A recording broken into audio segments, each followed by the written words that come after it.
My daughter-in-law took the gift I gave my son and said, "Cheap trash," and threw it on the floor, right there at Christmas dinner.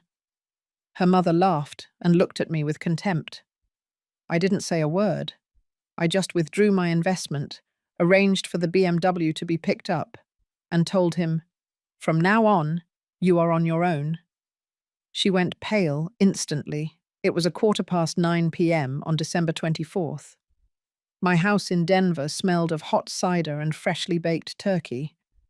There were 22 people seated around that table that I myself had decorated for 3 full days. Gold lights, poinsettias, embroidered tablecloths that I inherited from my mother.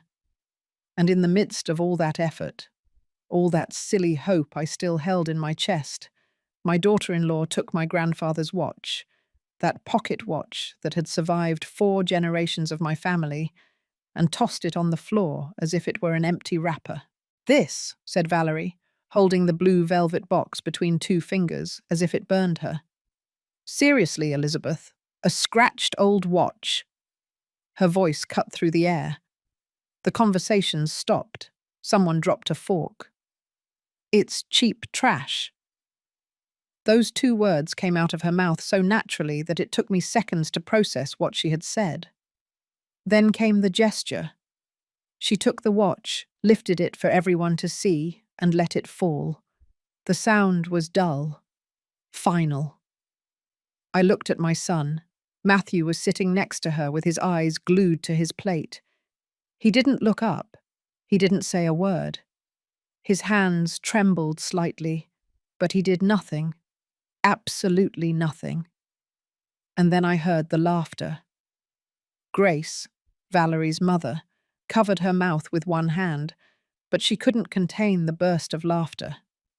She looked at me from across the table with those small eyes, full of mockery. "Oh, Elizabeth," she said through her laughter, "always so dramatic. Couldn't you buy something decent for your son? Something actually worthwhile?" I felt the blood rush to my head, the air become thick, as every pair of eyes at that table watched me, waiting for my reaction. My sister, Olivia, stood up immediately. "That is enough. Who do you think you are to—" "This is a family matter, Olivia," Valerie interrupted coldly. "Don't get involved where you're not wanted." The silence that followed was worse than any scream. I knelt down slowly. I picked the watch up off the floor. The crystal was broken. The face, intact but full of dust. I wiped it with the napkin on my lap and put it in the pocket of my dress. Then I stood up. I didn't tremble. I didn't cry. Something inside me had broken too, but in a different, definitive way. I took my phone out of the purse hanging on the back of my chair. Everyone was looking at me. Valerie was smiling smugly. Matthew still hadn't looked up. I dialed the first number. "Good evening, Mr. Salazar," I said in a quiet voice.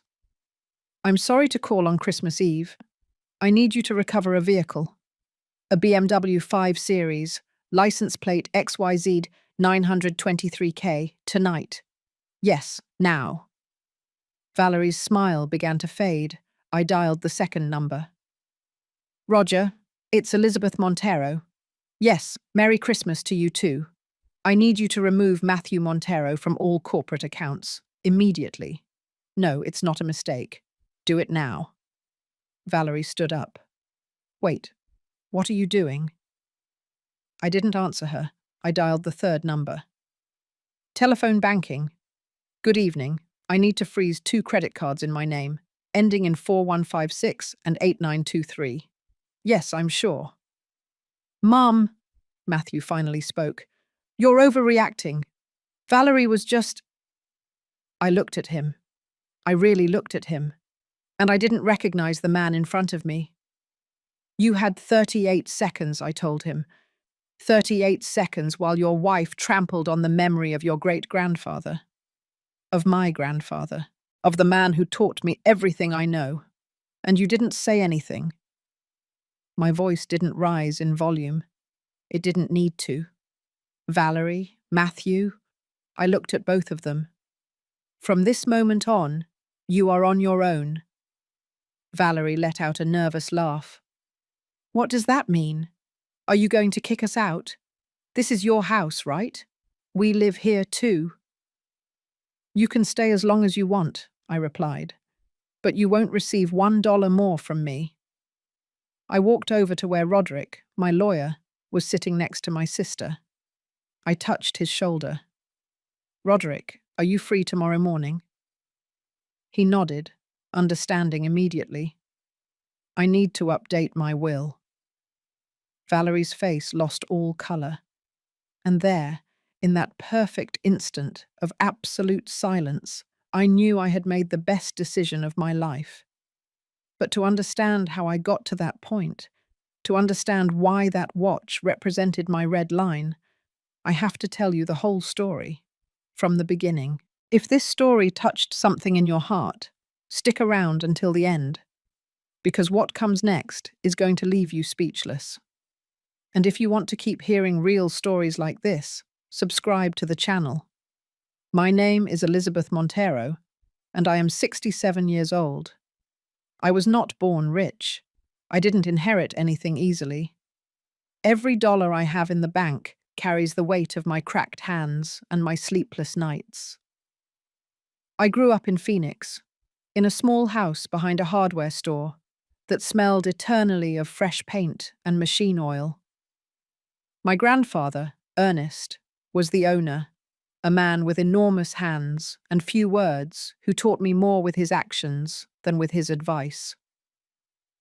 Elizabeth, he would say to me while I helped him organize screws in wooden drawers, honest work will never make you rich overnight, but it will give you something that easy money can never buy: dignity. That watch that Valerie destroyed in my dining room was his. His father gave it to him when he opened his first hardware store in 1952. He wore it every day of his life until he died and handed it to me when I was 17. You have an eye for numbers, honey, he told me on his deathbed. Take care of this business when I'm gone. And I did. I married Robert Montero when I was 23. He was a good man, hard-working, shy, but consistent. We took over the hardware store together, and for 18 years, we built something solid, not spectacular, but sufficient. We had one son, Matthew, my only child. Robert died when Matthew was 14, a sudden heart attack while he was unloading bags of cement on a Tuesday afternoon. He didn't even make it to the hospital. I was left alone with a teenager, a hardware store that was sinking in debt, and a hole in my chest that I thought would never close. For 6 months, I didn't know if we would survive. Suppliers were demanding past due payments. Customers were going to the bigger stores. Matthew cried every night, asking for his dad. One morning, sitting in the hardware store office surrounded by unpaid bills, I took out my grandfather's watch. I opened it. Inside, he had engraved something I had never paid attention to. Courage is in continuing when everyone else gives up. I closed the account books, I dried my tears, and I got to work. I renegotiated every debt. I looked for new suppliers. I learnt to carry heavy bags myself when there was no money for employees. Matthew helped me after school, dispensing nails and organizing inventory. We're a team, Mum, he would tell me with that smile he inherited from his father. It took us 3 years to get out of the hole, but we did it. By the time Matthew turned 25, we no longer had one hardware store. We had 3.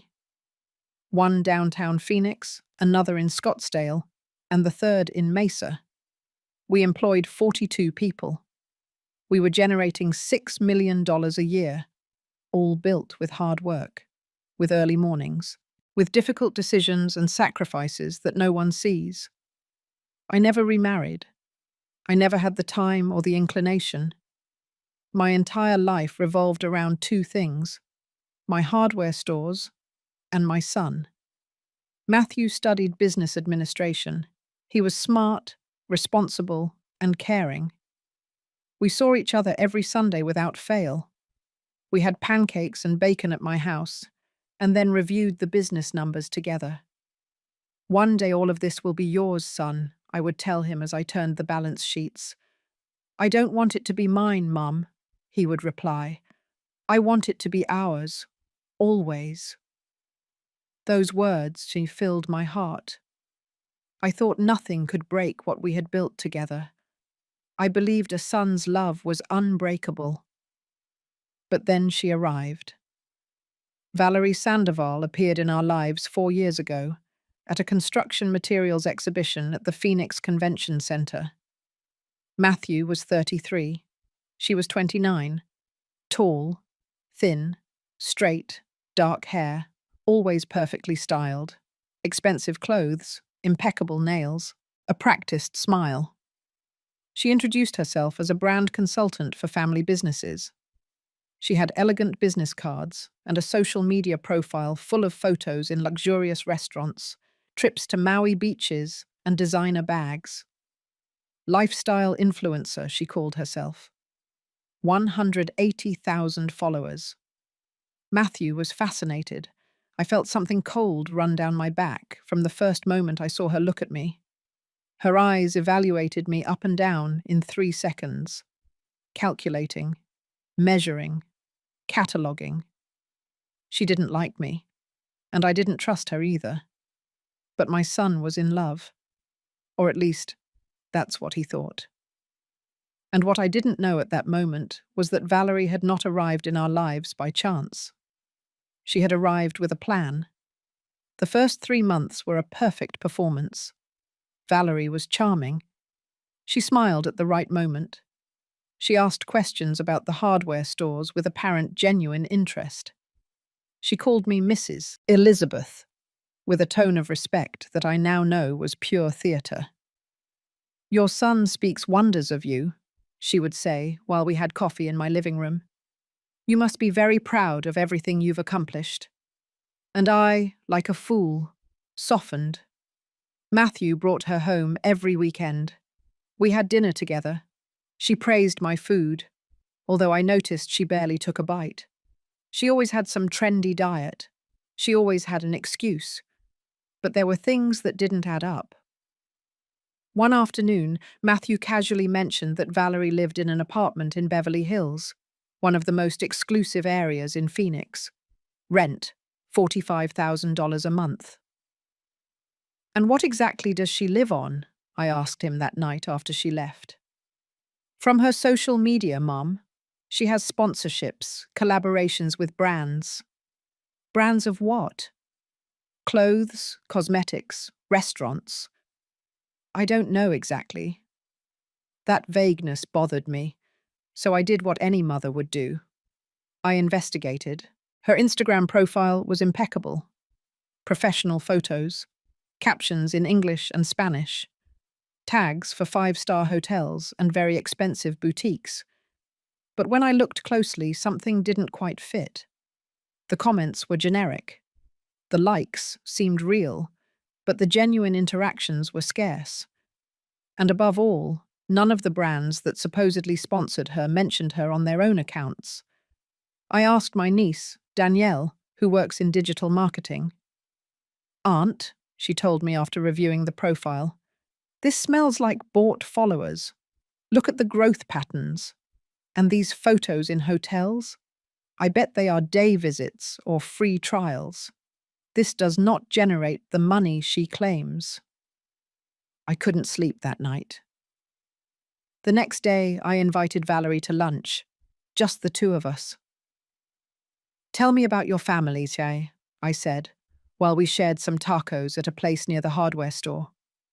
Her face tensed for a fraction of a second before recovering her smile. "My mum lives in Houston. She's a widow, like you. My dad died 6 years ago." "And what does she do?" She's retired. She has her pension." "Siblings?" "No. I'm an only child." "And what did you study?" Another barely noticeable pause. "Communications at Houston University." Everything sounded correct, but there was something in the way she answered, as if she were reciting a learned script. "Valerie," I said with all the warmth I could fake, "I know Matthew is very excited about you, and I just want him to be happy." She nodded, with those eyes that didn't smile even though her mouth did. "But I also want you to know something." I leaned forward slightly. "My son is everything I have, and I have worked my entire life to give him a future. So I need to be sure that whoever is by his side loves him for who he is, not for what he has." Her expression changed, just for an instant. A flash of something cold and calculating crossed her gaze. Then she let out a soft, almost sad laugh. "Elizabeth, I understand your concern. Really, but I promise you that I love Matthew. I'm not interested in his money." Liar. I knew it at that moment, but I didn't have proof, only intuition. That night I spoke with Matthew. "Son, I think you should slow down. You barely know her." His reaction surprised me. "Why do you always do this, Mum?" His voice sounded tired, frustrated. "You're never satisfied with anyone. No girlfriend of mine has ever been enough for you." "That's not true." "Yes, it is. Laura wasn't educated enough. Patricia was too quiet. And now Valerie. What? Is she too pretty? Too successful?" "It's not that. It's just that something doesn't feel right." "Something," he repeated bitterly. "Something you can't explain. Just a feeling. Mothers just know." "No, Mum. Mothers are overprotective. I'm 33 years old. I'm not a kid anymore." Those words hurt me more than I expected. "I just want you to be happy. Then let me live my life." He left my house, slamming the door. We didn't speak for a week, the longest week of my life. When he finally called me, I heard something different in his voice, something new. "Mum, I need to tell you something." My heart stopped. "I proposed to Valerie, and she said yes." The world tilted beneath my feet. "When?" "Last night. I want you to be the first to know." I should have screamed. I should have begged him to wait. But his voice sounded so happy, so excited. "Congratulations, son," I murmured. "If she makes you happy, then she makes me happy." Another lie. But this time, I said it out of love. That night, sitting in my empty kitchen, I held my grandfather's watch in my hands. "I don't know what to do," I whispered into the air. "I don't know how to protect him without losing him." But it was already too late. Valerie had won the first battle, and I didn't even know we were at war. Because what came next would teach me that my worst suspicions fell short. The wedding was set for 6 months later. 6 months that Valerie used to transform herself into the perfect bride. She posted photos of her and Matthew with mushy captions, "The love of my life, my forever future." Every image calculated to the millimeter. Her followers went wild, the comments multiplied, and she responded to each one with that false sweetness that already made me sick. But what happened away from the cameras was another story. "Mrs. Elizabeth, I need to speak with you," she said to me one Saturday morning, showing up at my house unannounced. She brought a thick folder, opened it on my dining room table, and began pulling out papers. "I've been looking at options for wedding venues. Matthew and I want something elegant, intimate, special." She showed me photos of an estate on the outskirts of Phoenix. Impeccable gardens, fountains, ballrooms with crystal chandeliers. "It's beautiful," I admitted. "The full package costs $850,000. My breath caught. 800? It includes everything. Banquet for 200 guests, premium open bar, decoration, live music, 5-tier cake." She spoke as if reading a menu. Matthew says you wanted to help with the expenses. I, yes, of course I want to contribute. But that amount, it's a once-in-a-lifetime thing, Mrs. Elizabeth. Her smile didn't reach her eyes. Besides, you have 3 successful hardware stores. I know you can afford it. There it was, the first direct hit. She didn't ask. She didn't suggest. She assumed. Let me discuss it with Matthew, I said, trying to maintain my composure. We already discussed it. He agrees. We just need you to confirm. I felt cornered in my own house. In the end, I agreed, because refusing meant being the stingy mother-in-law who ruined her only son's wedding. $850,000, almost everything I had saved that year. The wedding was exactly as Valerie planned it. Perfect for Instagram, cold in person. I sat in the front row, wearing a dress I bought especially for the occasion, watching my son marry a woman who I knew deep down in my soul, did not love him. During the waltz, Matthew searched for me with his gaze and smiled. A genuine, happy smile. And I smiled back, swallowing all my doubts. Because that's what mothers do. They smile, even when they are breaking inside. The honeymoon was to Maui, 2 weeks, all paid for by me. Although that was never mentioned in the photos Valerie uploaded to her social media. When they returned, I expected them to look for their own place. An apartment, a house, their own space. Instead, one afternoon, Matthew arrived with 2 suitcases. Mum, can we stay with you while we look for something? Valerie was behind him, smiling.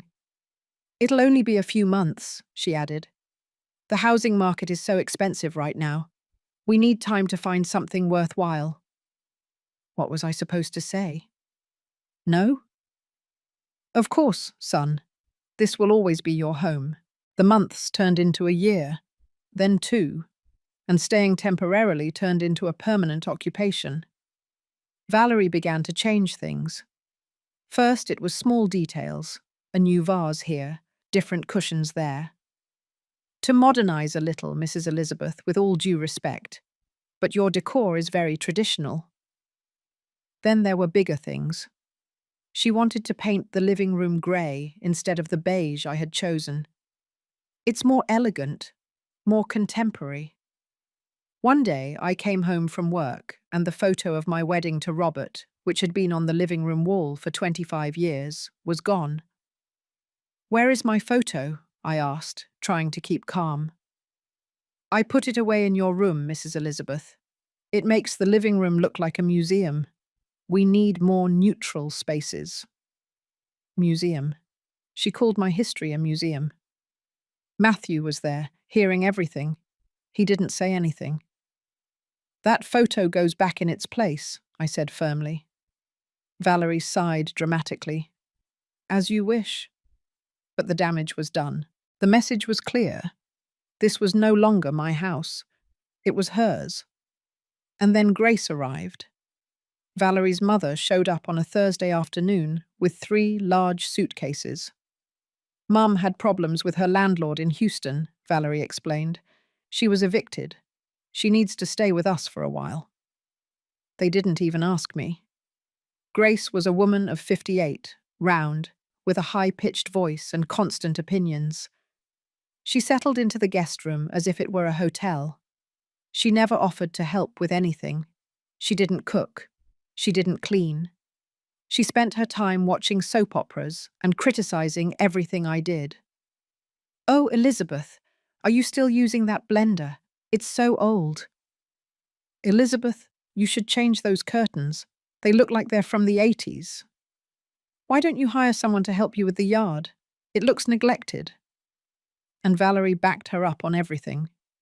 They laughed together. They whispered quietly when I walked by.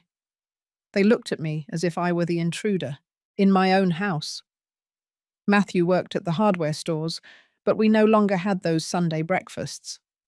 We no longer reviewed the business numbers together. I'm tired, Mum. Valerie and I want to rest on the weekends. Rest. With my money. In my house. Because even though Matthew still had a salary from the hardware stores, $45,000 a month, that money disappeared like water through his hands. One day I checked the corporate accounts. Matthew had access to a corporate card for business-related expenses. The latest movements sent a chill down my spine.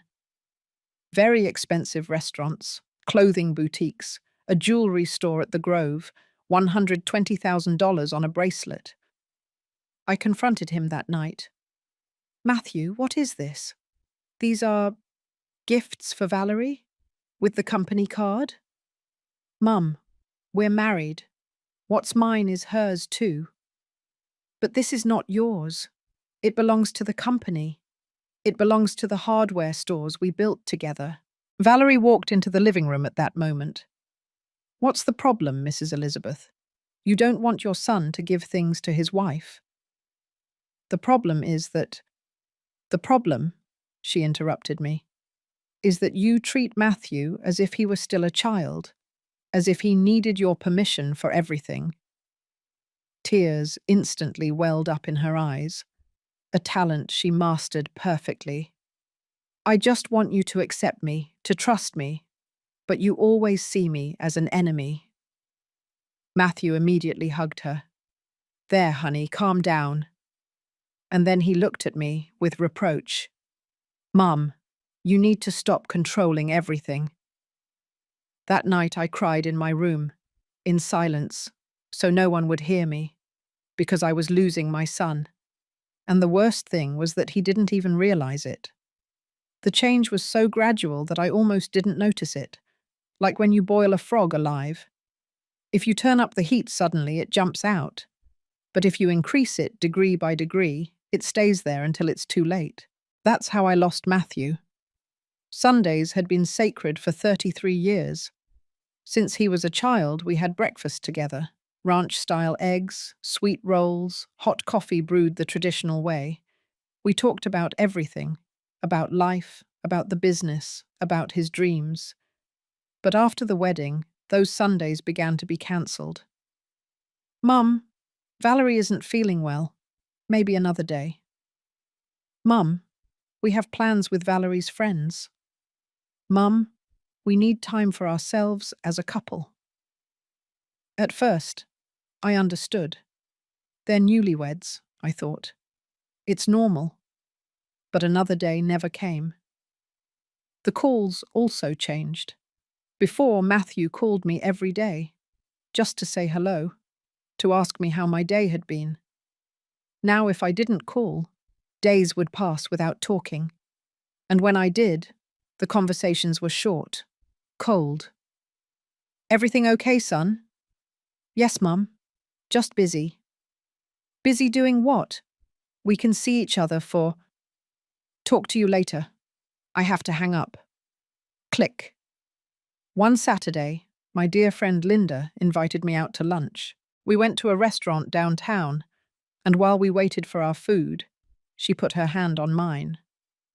Elizabeth, what's going on between you and Matthew? Why do you ask? I saw him last week at the grocery store, with Valerie and her mum. I spoke to them, I said hello. Matthew barely looked at me. And when I mentioned your name, Valerie immediately changed the subject. I felt a lump in my throat. They're very busy, I guess. No, Elizabeth. This is something else. Something's not right. That same night, I decided to do something I had never done. Review Valerie's social media more carefully. There were recent photos, a family gathering in my own house, a dinner party with friends, a movie afternoon in the living room. I was not in any of them, literally, in my house, at events organized under my roof, and I didn't appear in a single image. I kept checking. I found a whole album titled Family. Valerie with Matthew, Valerie with Grace, Valerie with cousins I didn't even know, Valerie with their friends. Not a single picture of me. It was as if I didn't exist. I decided to talk to Matthew, face to face, without Valerie present. I waited for him one afternoon outside the Scottsdale hardware store. When he came out and saw me, his expression wasn't joy. It was annoyance. "Mum, what are you doing here? I need to talk to you. Alone." He sighed. "Fine, but make it fast because I'm supposed to pick up Valerie." We went to a nearby coffee shop. I ordered 2 coffees that neither of us touched. "Matthew, I feel like I'm losing you." "Don't start, Mum. Let me finish, please." My voice broke. "We don't talk anymore. We don't see each other anymore.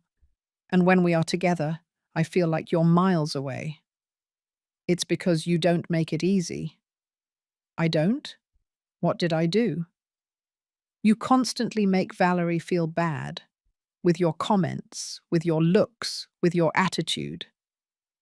"What comments? What attitude?" "She tells me everything, Mum. How you correct her. How you criticize everything she does. How you make her feel that she is not enough for me." I was speechless, because none of that was true. "Matthew, I would never—" "I know it's hard for you, okay? I know that for years it was just you and me. But I'm grown up now. I have my own family now. And I need you to respect that." "Your own family?" I repeated, feeling the words cut me. "And what am I?" "That's not what I meant." "Then what did you mean?" He ran his hands through his hair, frustrated. "You meant that I'm no longer a part of your life, that Valerie is your priority.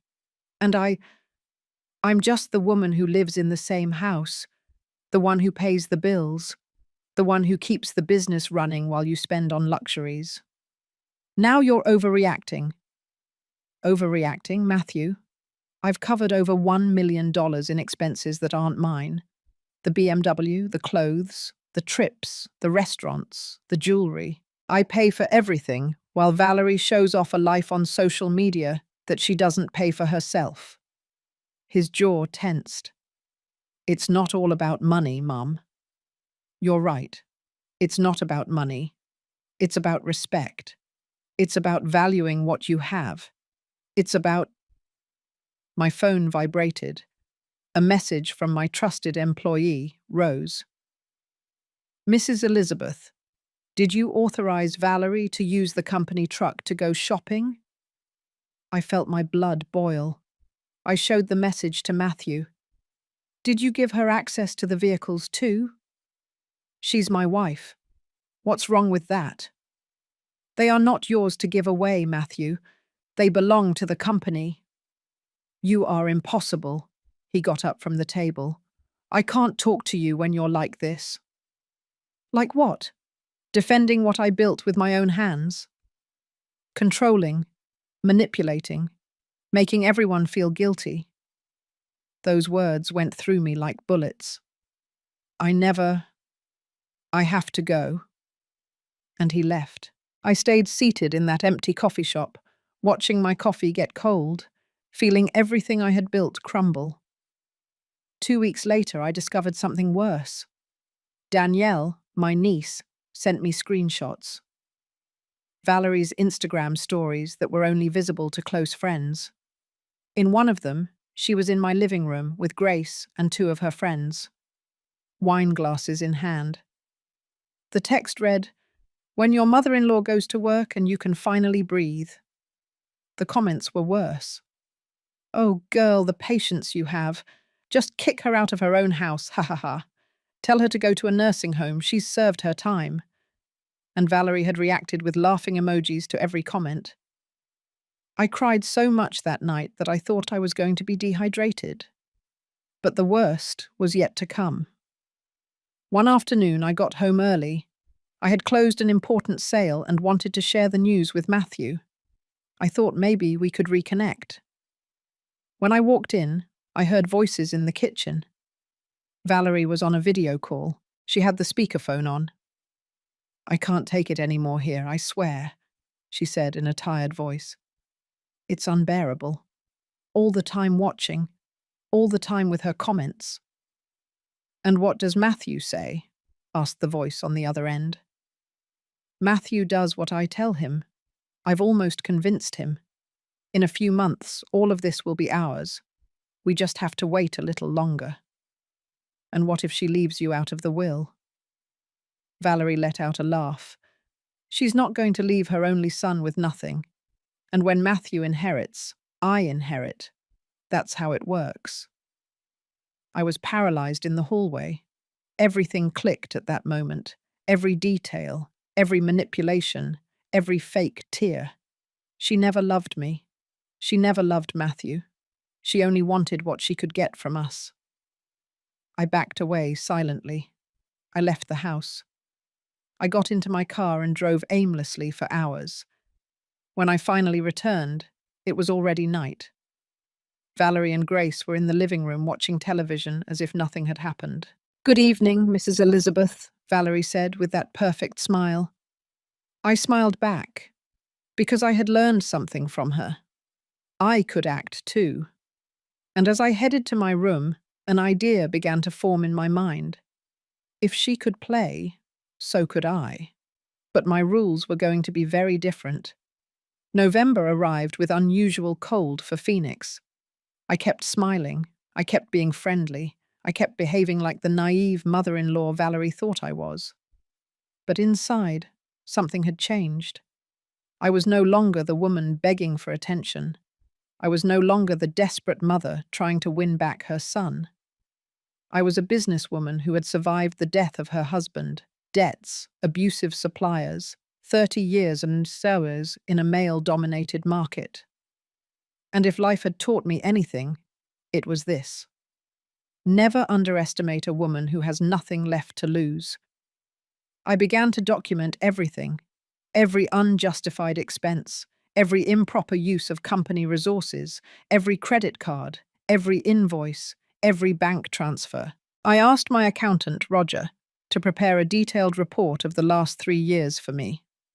Confidential. For my eyes only. When he handed me the folder, I had to sit down. $1,700,000. That was the exact amount I had covered since Valerie entered our lives. The wedding, $850,000. The BMW that Matthew drove but that Valerie used as her own. Monthly payments totaling $320,000. Credit cards, $410,000. Clothes, restaurants, trips, jewelry, spas, beauty salons, the rest. And Matthew had no idea of the real magnitude. Because Valerie managed his money. She reviewed his bank statements. She controlled every dollar that came in. "To better manage our expenses," she had told him. How convenient. One night, while reviewing those numbers in my office, my sister Olivia called me. "Elizabeth, are you okay? You seem strange lately." "I'm fine." Liar. "I've known you since you were born. What's going on?" And then, for the first time in months, I broke down. I told her everything.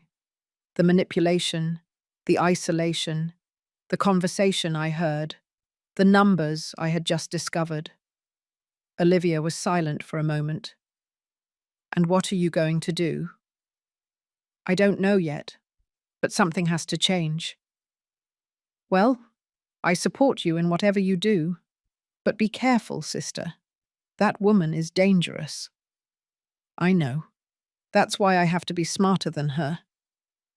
December arrived, and with it, the social pressure of the holidays. Valerie began talking about Christmas dinner weeks in advance. "This year we should do something big, Mrs. Elizabeth. Invite the whole family, my friends too. It would be perfect for my social media." Of course, her social media. "Sounds good to me," I said calmly. "I'll take care of everything." Her surprise was evident. She expected resistance. "Really?" "Of course. It will be my Christmas gift to you." The following days, I dedicated myself to planning. I hired a catering service. I bought decorations, Christmas lights, a huge tree that reached the ceiling of the living room. I spent $38,000 on that dinner. Valerie supervised everything with a critical eye. These flowers are too simple, Mrs. Elizabeth. You should put white roses. The table looks very traditional. It needs a more modern centerpiece. Aren't you going to get a professional photographer? All my friends will want photos. I nodded at everything. I smiled. I indulged. Grace also had opinions. Oh, Elizabeth, that tablecloth is very old. Don't you have something more elegant? Are you going to make that dry turkey you made last year? You should order one from one of those fancy restaurants. I ignored them. I continued with my plans. But there was something more important than the dinner, the gift. I had thought a lot about what to give Matthew. I needed to do something meaningful, something that communicated everything I couldn't say with words. One afternoon I opened the safe in my room. There, wrapped in navy blue velvet, was my grandfather's watch. I had put it away after Robert's death. It was too painful to look at. Too many memories. I took it out carefully. I cleaned it with a soft cloth. The metal shone under the light. On the back, there was still the inscription that my great-grandfather had engraved in 1952. Courage is in continuing when everyone else gives up. I opened the watch. Inside, my grandfather had pasted a tiny photo, him and my grandmother the day they opened the first hardware store. Young, smiling, full of hope. I ran my finger over the crystal, and tears fell without permission. This watch had witnessed 4 generations of honest work, of early mornings, of sacrifices, of dignity. And now I would hand it over to the 5th generation, to my son, as a symbol of forgiveness, of continuity, of faith that I could still recover him. I bought a new box, made of walnut wood with brass hinges. I had the interior lined with wine-coloured silk, and I wrote a letter. Matthew, this watch belonged to your great-grandfather Ernest, then to your grandfather, then to me, and now it belongs to you. Every scratch on its surface tells a story. Every mark is a day of work. Every second it marks is a heartbeat of our family. I give it to you not because it is valuable in money. I give it to you because you are the continuation of everything they built. You are my pride. You are my legacy. And no matter what happens, you will always be my son. With all my love, Mum. I folded the letter and placed it inside the box next to the watch. The night of December 23rd. Couldn't sleep. Something in my chest told me that something was going to go wrong. A hunch. A premonition. I got up at 3 a.m. and walked through the house in silence. Everything was ready. The table set, the lights on, the gifts under the tree. I stopped in front of a family photo that was still hanging in the hallway.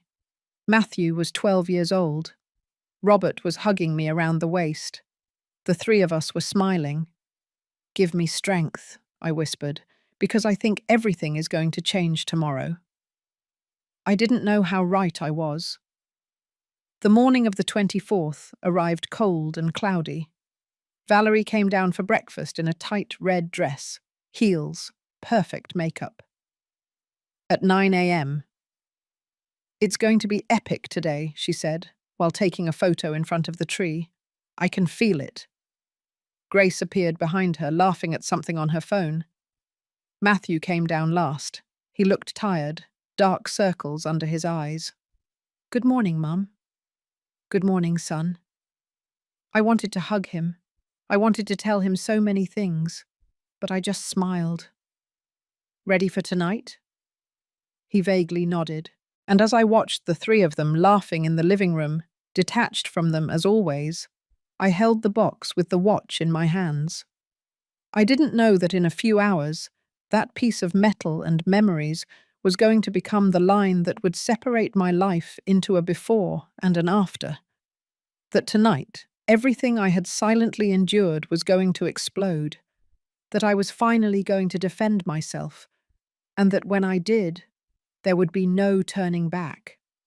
The guests began to arrive at 7 p.m. My sister Olivia was the first. She brought her husband, Richard, and my nieces, Danielle and Carmen. She hugged me tightly at the door. "Are you sure about this?" she whispered in my ear. "There's no turning back now," I replied. My cousins arrived, my friends, close family friends, business acquaintances. In total, 22 people filled my house with laughter and hugs. Valerie was in her element. She posed for photos. She hugged every guest as if they were lifelong friends, even though she barely knew some of them. Her phone kept buzzing with notifications.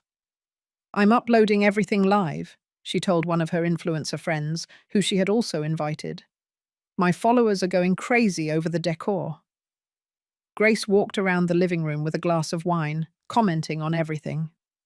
"Oh, but this turned out so nice. Although I would have put the lights up differently. More modern, right?" I took a deep breath. I smiled. I served drinks. At 8 p.m. we sat down to dinner.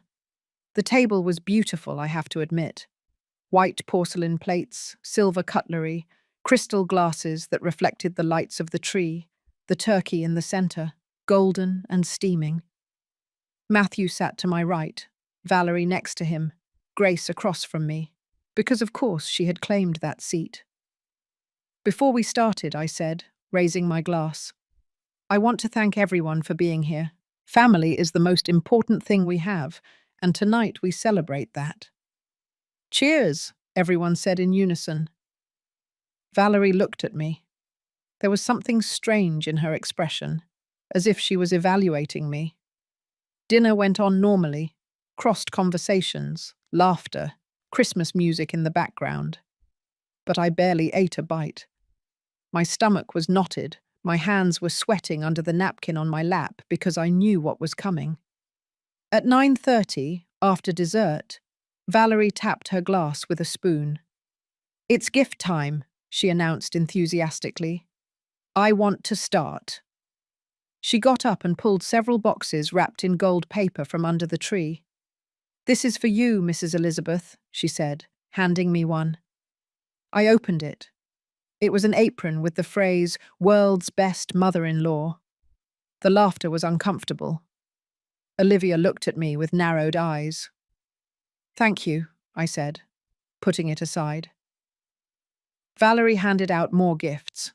For Matthew, an Italian leather wallet. For Grace, an expensive perfume. For her friends, name-brand cosmetics. All bought with money she hadn't earned. Then it was my turn. I had bought gifts for everyone. Cashmere scarves, silk ties, fine wines, simple but elegant jewelry. When Valerie opened her gift, a Cartier bracelet that cost $95,000, her reaction was lukewarm. "Oh, thanks, I guess. It's nice." She didn't even put it on. Grace opened her $18,000 scarf, looked at it briefly, and left it on the table without even taking it out of the packaging.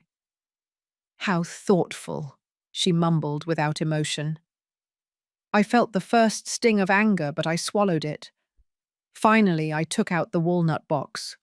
The whole room fell silent when I placed it in front of Matthew. "This is for you, son." He took it carefully. His fingers traced the polished wood. "Mom, the box is beautiful. Open it." He did it slowly. First he took out the letter. He read it in silence. I saw how his eyes got moist. Then he took out the watch. "Mom!" His voice broke. "Is it Great-Grandpa Ernest's watch?" It was his, my grandfather's, and my father's. "Now it is yours." I explained the story, every generation that had worn it, every sacrifice it represented, every early morning, every difficult decision. This watch saw the hardware stores start, saw your father grow up, saw you being born, and I want you to use it remembering where you came from, remembering that everything we have was built with work and dignity. Matthew held the watch with both hands. Tears ran down his cheeks. It's the best gift you've ever given me, Mom. He stood up to hug me, and then Valerie spoke. Can I see it? Matthew, still emotional, passed it to her. Valerie took it. She examined it, turning it over. She frowned. Is this a Rolex? An Omega? No, I replied. It's a Longines from 1952. They don't make that model anymore. And how much is it worth? The question hit me like a slap. It's not about how much it's worth, Valerie. It's about, well, it looks very old, and it has scratches all over it. She lifted it for everyone to see. I mean, it's nice for a museum, I guess. But as a Christmas gift. The air thickened. What are you saying? Matthew asked softly. Valerie let out an uncomfortable laugh. Don't get me wrong, honey. I know it has sentimental value. But seriously, she looked directly at me. Seriously, Mrs. Elizabeth, an old scratched watch? Is that the best you can give? Valerie, Matthew warned. But she didn't stop. I mean, you have 3 successful hardware stores, money to buy me a Cartier bracelet. But for your only son, you give him cheap trash. Cheap trash. Those words came out of her mouth and floated in the air like poison. I felt every pair of eyes at that table fixed on us. That watch, I said with a trembling voice, has more history than anything you've ever owned in your life. History doesn't pay bills, she responded coldly. And then she did it. With a quick, almost theatrical movement, she let the watch drop. The sound of metal and glass shattering against the wooden floor echoed like a gunshot. Absolute silence. No one was breathing. I looked at the watch on the floor, the crystal broken into pieces, the face down, and something inside me went out. Grace was the next to speak, with laughter, loud, mocking laughter. Oh, Elizabeth, always so dramatic. Couldn't you buy something decent, something that was actually worthwhile for your son? She covered her mouth with her hand, but her eyes danced with satisfaction. Olivia immediately stood up. Enough is enough. Who the heck do you think you are? Sit down, Olivia, Valerie cut her off. This is a matter between direct family. Don't get involved where you're not wanted. I looked at Matthew, my son, my only son. He was looking at the watch on the floor. His hands were trembling. His breathing was labored. Matthew, I said softly. Say something. He looked up. He looked at me. Then he looked at Valerie. He opened his mouth, and he didn't say anything. 38 seconds. I counted them mentally. 38 seconds of silence while his wife had just destroyed the memory of his great-grandfather. And he said absolutely nothing. I got up from the chair with a calm I didn't know I possessed. I bent down. I carefully picked up the watch from the floor. I wiped it with my napkin. I put it in the pocket of my dress. Then I took out my phone. And there, in front of 22 witnesses, I made the calls that would change everything. My fingers did not tremble when I unlocked the phone. Adrenaline rushed through my veins like liquid fire. But my mind was clear, crystal clear, more awake than I had been in 3 years. I dialed the first number. Mr. Salazar, the manager of the BMW agency where I had bought the car, answered on the second ring. Salazar, good evening. This is Elizabeth Montero. Mrs. Elizabeth, what a surprise. Merry Christmas. Same to you. I apologize for calling on Christmas Eve, but I need you to recover a vehicle. A BMW 5 Series, 2023 model. License plate XYZ 923K. Silence on the other end. Recover? Was there a problem? I am the title holder, and I want you to pick it up tonight. Right now, if possible. Mrs. Elizabeth, it's Christmas Eve. I will pay you triple the tow truck fee, but I want that vehicle off my property in less than 1 hour. Understood. I'll send the unit immediately. Valerie had stopped smiling. Her face was starting to pale. Wait, what are you doing? I didn't answer her. I dialed the second number. Roger, my accountant, answered with Christmas music in the background. Elizabeth, everything okay? Roger, I need you to log into the system right now. Remove Matthew Montero from all corporate accounts. All of them. Business cards, online banking access, authorized signatures, everything. Now, Elizabeth, I'm with my family. It's urgent. Please. I heard a sigh, then the sound of footsteps moving away from the noise.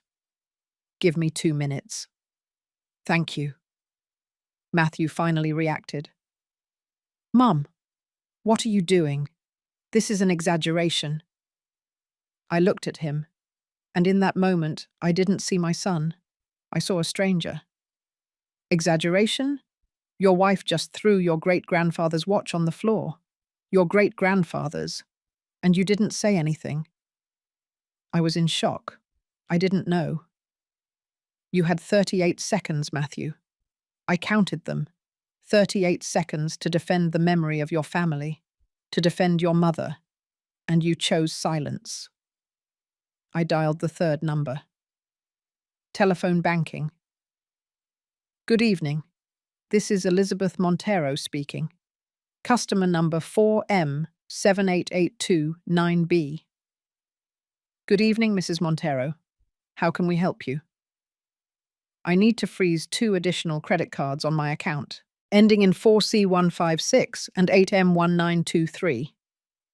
Freeze or cancel? I looked Valerie straight in the eyes. Cancel. You can't do this, Valerie screamed, getting up from the table. Matthew, say something, do something. Understood, madam. The cards will be cancelled immediately. Anything else? That is all. Thank you. I hung up. The dining room was in deathly silence. Only the Christmas music continued to play from the living room, oblivious to the earthquake I had just unleashed. I walked over to where Roderick, my lawyer, was. I had specifically invited him because I knew I would need him. Roderick. He nodded, understanding perfectly what was coming. Tomorrow at 9 a.m. at my office? I'll be there. Perfect. I need to update my will. Valerie's face lost all trace of colour. Even her perfectly applied makeup couldn't hide the pallor that covered her cheeks. No, you can't. I can't what? I turned towards her. I can't decide what to do with my money, with my assets, with the companies that I built. You're a bitter, manipulative old woman, she spat out the words. All of this is because you've never accepted me, because you can't stand that Matthew loves me more than you. Love you? I let out a dry laugh. Valerie, you don't love Matthew. You never have. That's not true. I took out my phone again. I searched in my voice notes. I found the recording I had made 3 weeks ago. That conversation I had overheard when I came home early. I pressed play. Valerie's voice filled the dining room. I can't take it anymore here, I swear. It's unbearable. All the time watching, all the time with her comments. And what does Matthew say? Matthew does what I tell him. I've almost convinced him. In a few months, all of this will be ours. We just have to wait a little more. And what if she leaves you out of the will? Valerie's laughter on the recording was the worst. She's not going to leave her only son with nothing. And when Matthew inherits, I inherit. That's how it works. I stopped the recording. The silence that followed was deafening. Matthew looked at me with wide eyes, as if he had just woken up from a dream. 3 weeks ago, I came home early from work. Were you at the hardware store? Your wife was on a video call with a friend, with the speakerphone on. Valerie tried to compose herself. That's out of context. I was out of context, Olivia interrupted her, who could no longer hold back. What context justifies you saying that you're just waiting for my sister to die to take everything? Grace also stood up. You don't understand anything. Elizabeth has more money than she needs. Why can't she share it with her own family? Because Valerie is not my family, I said firmly. She is an opportunist who saw a chance and took it. I pulled out the folder I had prepared, the one I had hidden in the sideboard drawer days earlier, waiting for the right moment. I opened it in front of everyone. In the last 3 years, I began to read, I have covered expenses of $1,700,000. Everything is documented here. Every restaurant, every trip, every piece of clothing, every piece of jewelry, the BMW, $320,000 in payments, the wedding, $850,000, credit cards, $410,000. I handed the sheets to Matthew. This is what your wife has spent. This is what I have paid while she shows off a luxury life on social media that she cannot afford. Matthew reviewed the papers with trembling hands. Page after page. His face went from shock to disbelief to rage. Valerie, is this true? Honey, I can explain. Is it true? She took a step back. Then she looked at her mother, then at me, and then she did the only thing she knew how to do. Cry. It's just that you never tell me no. Whenever I want something, you buy it. I thought it was part of being married to you. Part of being married? Matthew dropped the papers. Spending $1,700,000 is part of being married? At that moment, the doorbell rang. It was the tow truck. Valerie ran to the window. She saw the driver get out, how he checked the BMW parked in the driveway. No, not that. Not that car. She ran out into the street, in heels, screaming. Some guests peered through the windows. Others preferred to look away, uncomfortable. I stayed in my place, watching.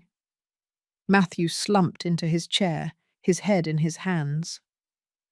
Who are you? He whispered. Who are you really? And I, with the broken watch still in my pocket, replied, I am the woman who just recovered her dignity. Outside, Valerie was screaming as the tow truck lifted the BMW, and I felt for the first time in 3 years that I could breathe. The tow truck took the BMW away at 11:15 p.m. Valerie came back into the house barefoot. She had broken a heel running down the street. Her perfect makeup was now a disaster of smudged mascara and stained lipstick. You're a witch, she spat the words at me. A bitter old woman who can't stand to see her son happy. Valerie, enough is enough, Matthew said in a tired voice. Enough is enough. You stop it. You're a coward. You should have defended me. You should have put her in her place. Defended you from what? From the truth? She looked at him with contempt. You're a mama's boy. You always have been. I thought I could change you, but you're pathetic. The words fell like stones. Matthew stood up slowly, and in his gaze I saw something I hadn't seen in 3 years. Clarity. I think you should go to sleep. We'll talk tomorrow.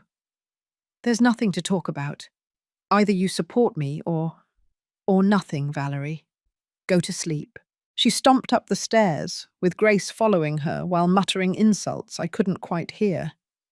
The guests began to leave, awkward hugs, whispered words of support.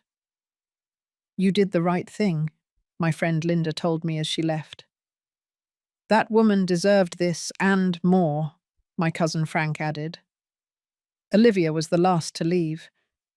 "Do you want me to stay?" "No. I need to process this alone." "Are you sure?" I nodded. She hugged me tightly. "I love you, sister, and I'm proud of you." When everyone left, I collected the dishes, put away the food, and cleaned the table. Matthew helped me in silence. We didn't talk. We just worked side by side, as we used to do when he was a child. At 1 a.m., we finally sat down in the kitchen with hot coffee. "I'm sorry, Mom." "What are you sorry for?" "For everything. For not seeing you. For not listening to you. For letting them disrespect you in your own house." His eyes were red, swollen. "Matthew." "No, let me speak. Please." He took a deep breath. I knew. Deep down, I knew something wasn't right. But it was easier to ignore it. It was easier to blame you, Anne, than to face the truth. And what is the truth? That I married someone I don't know. That I let myself be blinded by, I don't know, by her beauty, by the way she made me feel important, by the life she projected on social media. Social media is not real life, son. I know. Now I know. He took a sip of coffee. When I saw those figures, $1,700,000, I had no idea. I thought we were spending normally. I thought we were sharing expenses. She lied to you. She manipulated you. The correction was important. And I let her because it was easier not to ask questions. I placed my hand on his. Love is not comfortable, Matthew. True love challenges you. It makes you better. It doesn't empty you. He cried then, as I hadn't seen him cry since his father's death. And I cried with him. The following days were controlled chaos. The morning of the 25th, Valerie came down for breakfast, as if nothing had happened. "Good morning," she said with a forced smile. Matthew and I were sitting at the table. "Good morning," he replied curtly. She poured herself coffee. She opened the refrigerator. She took out her usual imported Greek yogurt. Then she took out her phone. She tried to order an Uber. "Why isn't my payment method working?" Silence. "Matthew, your card isn't working either." "There are no more cards, Valerie." "What?" "My mum cancelled them. Didn't you hear last night?"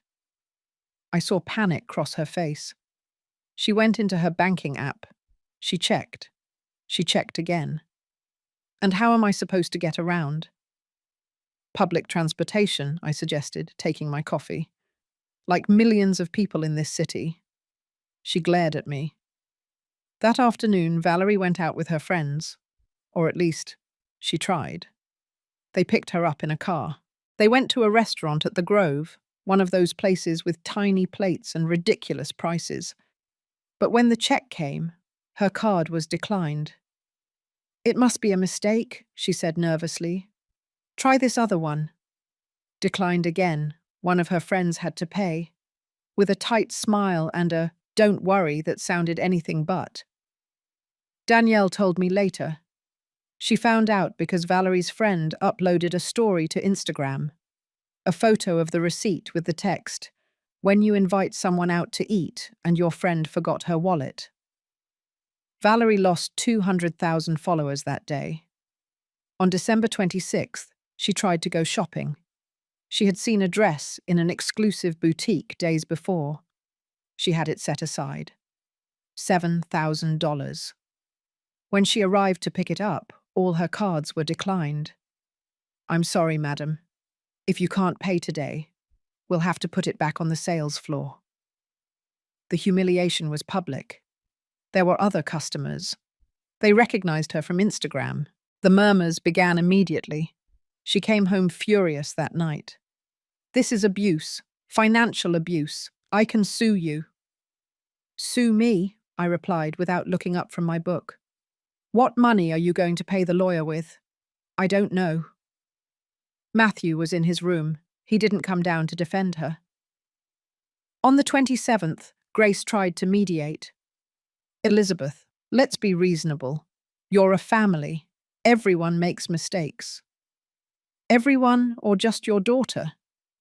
"Valerie is young. She's impulsive, but she loves Matthew." "Valerie loves what Matthew can give her. There's a difference." "You are very harsh. And you are opportunistic." Grace was offended. She stomped up to her room like a spoiled child. That night, I heard Valerie and her mother arguing. The walls of my house are thick, but their screams cut through everything. "You promised me this was going to work. And it would work if you weren't so stupid. I told you not to provoke her." "She provokes me with her attitude. Now what are we going to do? We don't have any money." "Interesting. We don't have. Plural." On the 28th, I observed something revealing. Valerie began deleting photos from Instagram. The ones of the BMW, the ones of expensive restaurants, the ones of the boutiques. Her carefully curated aesthetic began to crumble, and her followers noticed. "No more luxuries? What happened to the car? You look different lately." Each comment was a small wound to her inflated ego. On the 29th, Matthew and I went to the hardware stores. All three. We checked inventory. We reviewed accounts. We talked to employees. Rose, my trusted manager, pulled me aside. "Mrs. Elizabeth, I'm glad to see you here. And I'm even happier to see young Matthew actually working." "What do you mean?" "Well, before, he barely came in. And when he did, it was more to give orders than to work." Matthew listened from a distance. I saw how much it hurt him. That night, during dinner, he asked me, Can I start over?" "At the hardware stores. Learn from the bottom up, like I should have done from the beginning." My heart swelled. I'd love that, son. Valerie came down just at that moment. "From the bottom up? Are you crazy? You're the owner's son." "Exactly," Matthew said. "I'm the son, not the owner, and I need to earn that spot." "This is ridiculous. Your mum is brainwashing you." "My mum is opening my eyes." She let out a hysterical laugh. "You know what? Do whatever you want. I'm leaving." "Where to?" "Anywhere. Away from this madhouse." She went upstairs. She packed a suitcase. She came down with Grace following her. "We're going to a hotel." "With what money?" I asked. She stopped. Her face fell as she remembered that she didn't have access to anything. She took out her phone. She called someone. She waited. "Laura? It's Val. Hey, can you lend me money for a hotel? Just for a few nights, while—" "Hello, Laura?" They had hung up on her. She tried another contact, and another, and another. No one answered. Finally, humiliated, she went back up the stairs. And I knew with absolute certainty that the fall was just beginning. January arrived with a dry cold that cut the skin. Valerie and Grace were still in my house. Not because they wanted to, but because they had no alternative. The silence between us was dense. We ate at different times. They stayed locked in their room most of the day. I continued with my routine as if they didn't exist. And it worked. Matthew had started working at the Mesa hardware store, the oldest, smallest location, where my grandfather had started everything. "I want to learn from where you learned, Mum," he had told me. I put him to work loading boxes, serving customers, sweeping the warehouse, taking inventory. He left every day at 6 a.m. He came back at 7 p.m., exhausted, with dirty hands, with his clothes stained with dust and paint. Valerie would see him arrive and wrinkle her nose. "I can't believe you've stooped to this." "I didn't stoop. I elevated myself," he would reply before going to shower. One afternoon in mid-January, Valerie came down with a proposal. "I need to talk to you, Elizabeth." It was the first time she had called me by my name, without the Mrs. in front of it. Interesting. "Speak." "Look, I know things went wrong, and I admit I made a mistake." I raised an eyebrow. "Valerie admitting a mistake? But we can't continue like this. This is not sustainable. I propose we make a deal." "What kind of deal?" "You give me a monthly allowance. Not much. Say $30,000. And I promise not to spend on unnecessary things. I'll be more responsible." I looked at her intently. "And what do I gain from that deal?" "Peace, a united family, and I'll try to be a better daughter-in-law." I smiled, not with kindness, with pity. "Valerie, do you really think your problem can be solved with money?"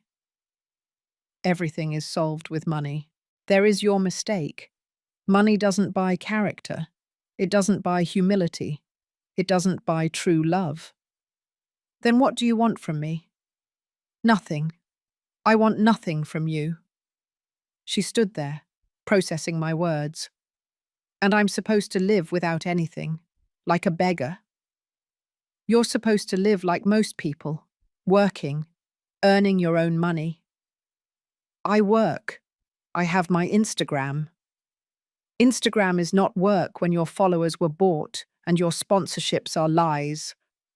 Her face turned red. "How do you know that?" "Because I investigated 3 years ago, and it was all fake, like you."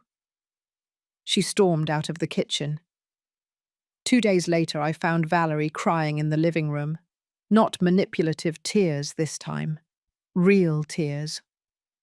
"It's over," she murmured, looking at her phone. "What's over?"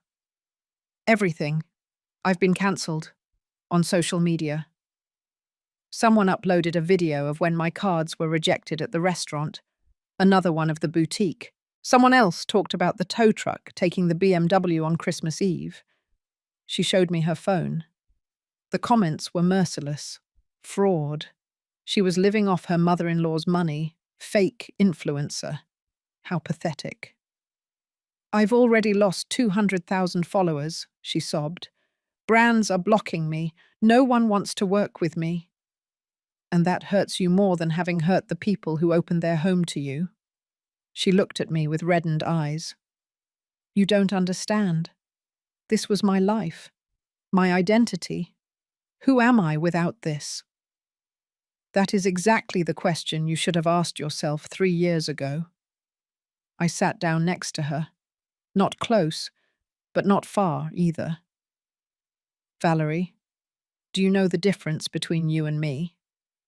That you're rich, and I'm not.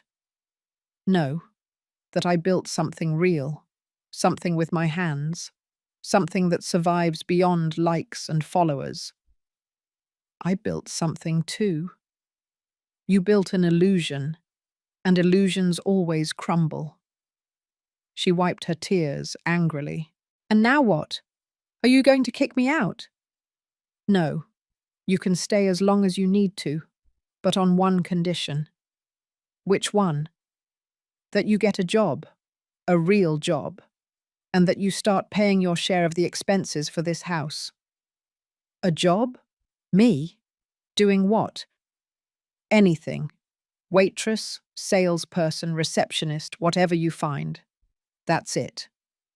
"It's humiliating." "No. Humiliating is living off someone else's effort for 3 years, pretending you earned it yourself." She got up from the sofa and walked up the stairs. But something had changed in her posture. Something small, almost imperceptible. A week later, Valerie got a job at a clothing store in a mall. Salary, $8,000 a month. She came home the first day with swollen feet, bruised pride, and an expression I had never seen on her: humility. "It was awful," she told Matthew during dinner. "People are rude, my feet hurt, and the manager treats me like I'm stupid." "Welcome to the real world," he replied while serving rice. "Aren't you going to comfort me?" "Why? My mum did this for 30 years. I'm doing it now. It's part of life." Valerie looked at me, expecting me to say something, to defend her, to pity her. I didn't. February brought deeper changes. Grace announced that she would return to Houston. Her pension had arrived, and she had found a cheap room to rent. "I can't stand this tension anymore," she told me the day she left. "But I hope you know that you ruined my daughter's marriage." "I didn't ruin anything. I just stopped holding up a lie." She left without saying goodbye. Valerie was left more alone, quieter, more present. She started doing things she had never done: washing her dishes, cleaning her room, buying her own thing with her own money. One afternoon, I found her in the kitchen trying to cook. "What are you doing?" "Pasta." "Well, trying. I don't know if it turned out well." I tried a bite. It was bland, but it was edible. "It's fine for your first time." Something like a smile crossed her face. "My mum never taught me to cook. We always ordered food or went out to eat." "It's never too late to learn." Those were the first kind words I had addressed to her in months. March brought the conversation we had all been avoiding. Matthew and Valerie talked, alone, for hours. When they came out of the room, both of their eyes were red.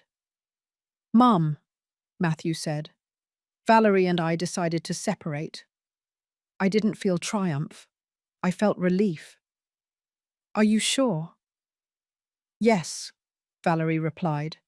Her voice was different, more mature. I married Matthew for the wrong reasons, and he deserves someone who loves him for who he is, not for what he has." "And what will you do?" "I'm going to move in with a coworker. We'll share expenses. And I'm going to rebuild myself, the real person I should have been from the beginning." 2 weeks later, Valerie moved out. There was no drama, no screaming, just awkward hugs and words of farewell that sounded like silent apologies. When her Uber drove away, Matthew and I stood in the driveway. "How do you feel, son?" "Free, sad, but free." "Is that good?" "It is." "Yes, freedom always hurts at first. But then it's the best thing that can happen to us." 6 months passed. Matthew continued working at the hardware stores. He was now the manager of the Mesa location. He had earned the respect of the employees, the respect of the customers, and self-respect. I had started traveling, small trips with Olivia and my friends, to Charleston, to Santa Fe, to places I always wanted to see, but never had the time for. And one afternoon in September, Matthew showed up at my house with something in his hands. The watch. "I had it repaired, Mum. New crystal. Complete cleaning. They even serviced the mechanism." I opened it. It worked perfectly. The constant tick-tock filled the silence. "I've been wearing it every day," he said with a trembling voice, "to remember. To never forget what I lost when I stopped valuing what I had." Tears streamed down my face. Can I keep it?" "It's already yours, son. It always was." We hugged, and in that embrace, 3 years of pain healed. One Sunday in October, Matthew and I resumed our tradition.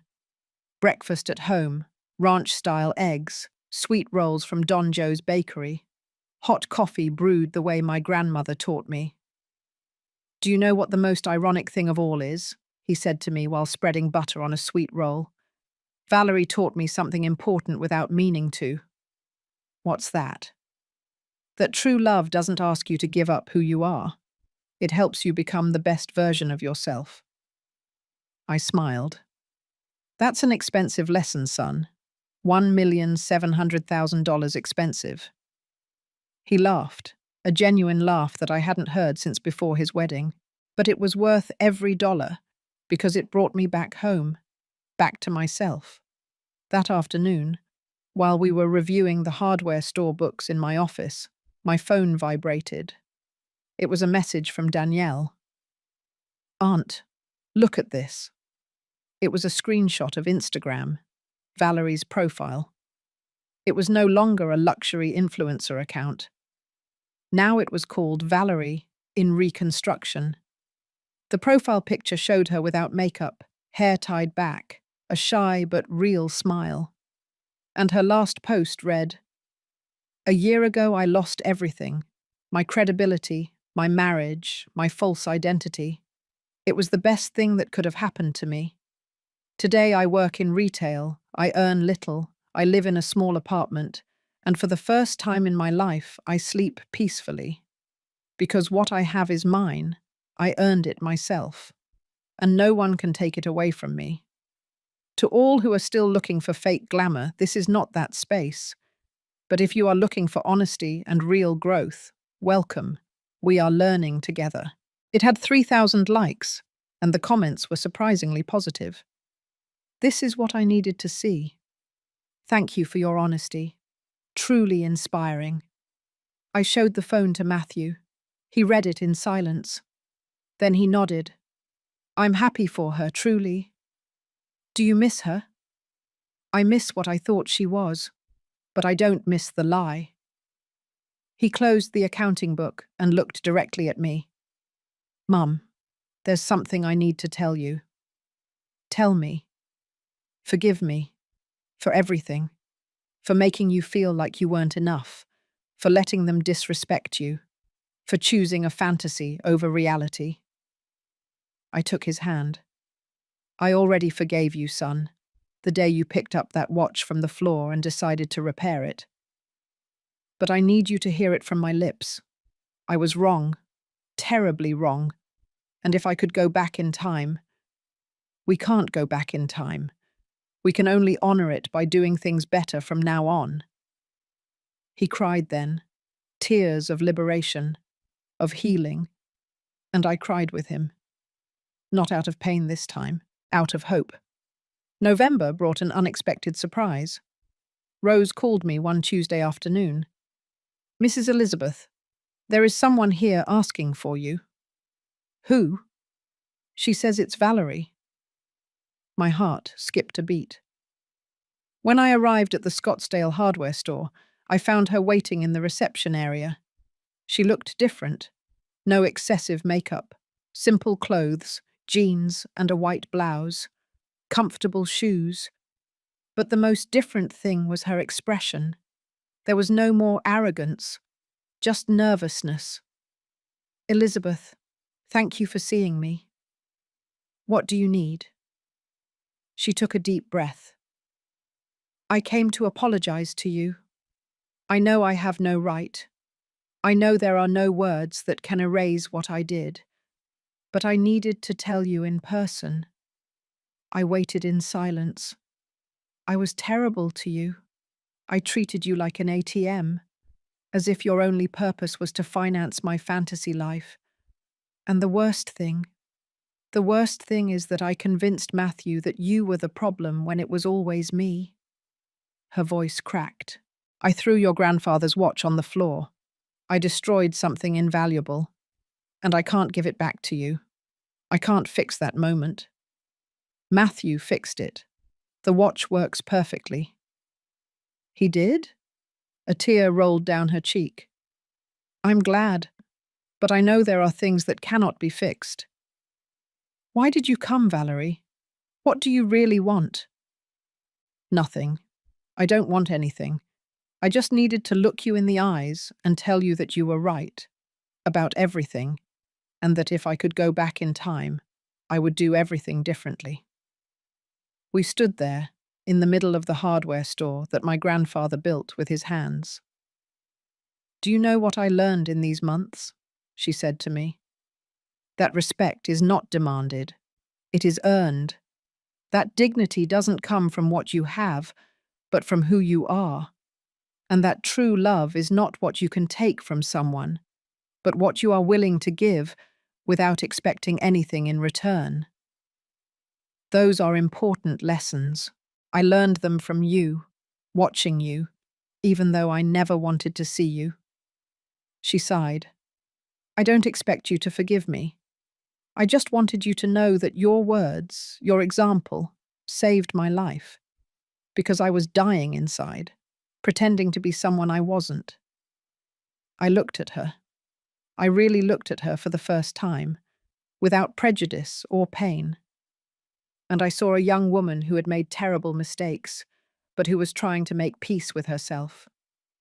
"I forgive you, Valerie." Her eyes opened in surprise. "You do?" "I do, because holding a grudge only harms me, and I've already wasted enough energy on this situation. Thank you. Thank you, Elizabeth."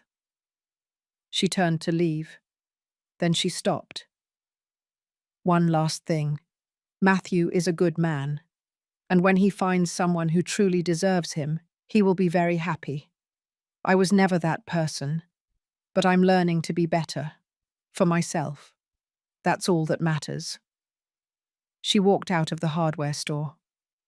I watched her walk away down the street, lighter, more real. And I felt lighter too. December arrived again, a year after that Christmas that changed everything. This time I organized a small dinner, just Olivia, her family, and Matthew. When we sat down at the table, I raised my glass. "I want to make a toast," I said, "to second chances, to recovered dignity, and to learning that the most important love is self-love." "Cheers," everyone said. Matthew pulled something out of his pocket. The watch. "Mum, I want to give this back to you." "Why?" "It's yours."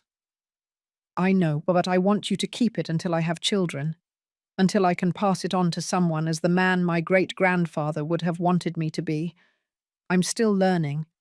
I'm still growing." My heart expanded in my chest. "Are you sure?" "Completely. And when the time comes, I'll hand it over with the same letter you wrote me, because those words saved me." I took the watch in my hands. Tick-tock, tick-tock, the sound of 4 generations, soon to be 5, soon. That night, after everyone left, I sat on the porch with a cup of hot chocolate. The Christmas lights blinked softly. The city breathed with that special rhythm that only December has. And I thought about everything I had been through. The pain, the betrayal, the humiliation, but also the strength I found when I thought I had nothing left. The dignity I recovered when I set boundaries. The peace I felt when I stopped chasing the love of those who didn't know how to value it. I took the watch out of my pocket. I opened it. The photo of my grandparents smiled at me from inside. "I did it," I whispered. "I survived. And more than that, I flourished." Because that is the truth I learned the hard way. You can give everything for love. You can sacrifice. You can be generous until you are exhausted. But you must never, ever allow them to take your dignity. Because true wealth is not in what you possess. It is in what you do not allow them to take from you. And I had recovered the most valuable thing, my self-respect. I closed the watch. The tick-tock echoed in the silent night. And I smiled. Because finally, after so much time, I was at peace. And you, who are listening to me wherever you are, Have you ever had to set boundaries when everyone expected you to keep giving everything? Have you had to choose your dignity over the love of someone who didn't value you? Leave me your answer in the comments. Tell me your story, and write what country you are listening from, because these stories are not just mine, they are ours. And by sharing them, we remind each other that we are not alone, that we are stronger than we think, and that it is never too late to recover what belongs to us. Give a like if this story touched your heart. Share it with someone who needs to hear it, and subscribe for more real-life stories. Because as long as there are women willing to get up after falling, there will always be hope. Until the next story. And remember, your dignity is not negotiable.